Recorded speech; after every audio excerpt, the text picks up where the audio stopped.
Hey everyone, I wanted to do a follow-up video. Believe I figured out the issue with my Commander Pro. My issue is that this system has 3 Commander Pros, and one of the Commander Pros would randomly disappear from the iCue software, and when that would happen, it's kind of like it would disconnect. The fan profiles and lighting profiles that I had for some of the fans in the system would go away and they'd revert to the hardware defaults, which I didn't want to happen. I wanted them all to be the same. So I believe I figured it out. I believe it's due to the way that Digital Storm had the Commander Pros wired.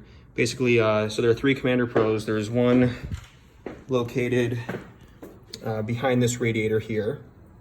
Let's just say it's Commander Pro 1, was daisy chained to Commander Pro 2, located behind this radiator. And you can see the rainbow colored cable there. That's the cable from the first Commander Pro. And then this Commander Pro was connected to this red cable.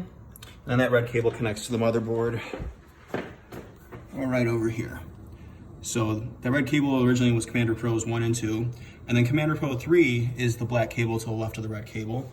So this is Commander Pro number 3, right over here. And so I decided, I tried so many different things, nothing was working. I decided, let's just try daisy chaining all the Commander Pros together and have them come into this the motherboard via the single USB 2.0 port instead of using up both USB 2.0 ports. I was a little confused at first because the way Digital Storm had this wired, there's one cable here that's for the, this one right here for the AX1600i power supply. This is the USB cable there. It's plugged into the top USB port. And in the bottom, this cable was plugged into it before.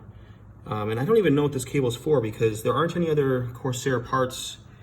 And if you were to follow this cable, it just goes like deep into this base area here. You can actually see it's those 2 cables that are on the right there.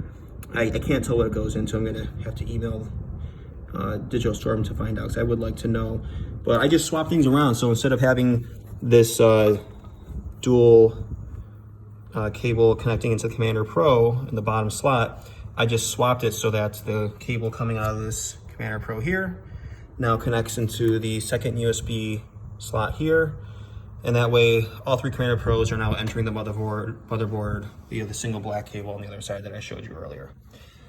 Yeah, so that's it. That seems to have fixed the problem. So for anybody else having an issue with iCue losing connection with the Commander Pro, make sure that they are daisy chained together instead of like taking up multiple USB headers. At least that's what solved it for me. Thanks. Bye.